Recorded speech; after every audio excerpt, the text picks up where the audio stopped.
Downstream, he will land, assault the cities near the banks, and subdue them all. Then comes the walled city of Malhi, home of the independent tribe of Malians.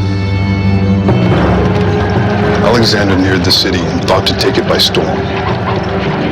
One of the seers came to him and reported that there had been revealed to him a great danger which would come to the king from a wound in the course of the operation.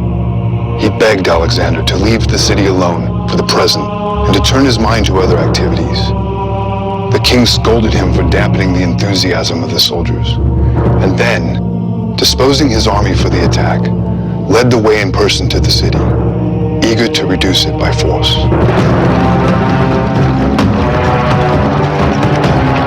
Alexander stationed his infantry in a ring around the outer defenses and moved up in close formation. The defenders took refuge in their inner stronghold. Here, they continued to resist, and not without success, for they turned and fell upon a small party of Macedonians, driving some of them out again, and killing about 25 before they could get away. Alexander, meanwhile, brought the scaling ladders into position all around the inner stronghold. But the men with the ladders are too slow for Alexander. Impatiently, he grabs one himself, leans against the fortress wall, and is the very first to climb to the top, cutting down at the enemy left and right, until suddenly Alexander stands alone. To the horror of his men down below, he is now a perfect target for enemy archers. What he should do now is go back, jump down to rejoin his men. But what he does do is jump forward, inside the enemy fortress, where, in hand-to-hand combat, he fights for his life. Horrified, the Macedonians rush for the walls in such numbers they break their own ladders.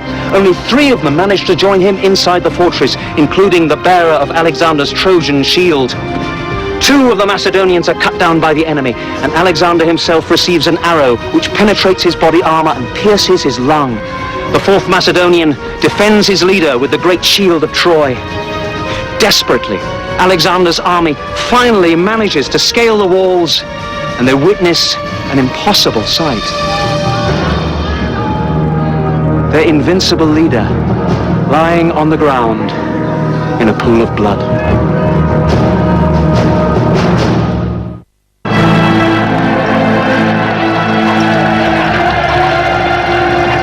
For Alexander, leading the charge to take on the enemy at Malhi in 326 BC is nothing new. The wound he receives is but one of several he suffers on the fields of battle. But for the seemingly invincible warrior, this injury is different. Alexander's troops realize it is life-threatening. Immediately, the rumor ran through the camp that Alexander had been killed.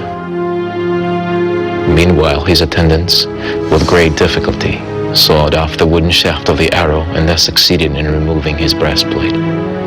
They then had to cut out the arrowhead, which was embedded between his ribs.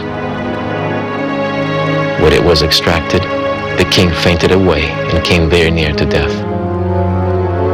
Even when the danger was past, he remained weak and for a long time needed careful nursing. Slowly, Alexander recuperates. During the next 2 years, he heads his army west back towards Greece, half by land, half by sea. In July of 324 BC, Alexander suffers an even deeper hurt. His close friend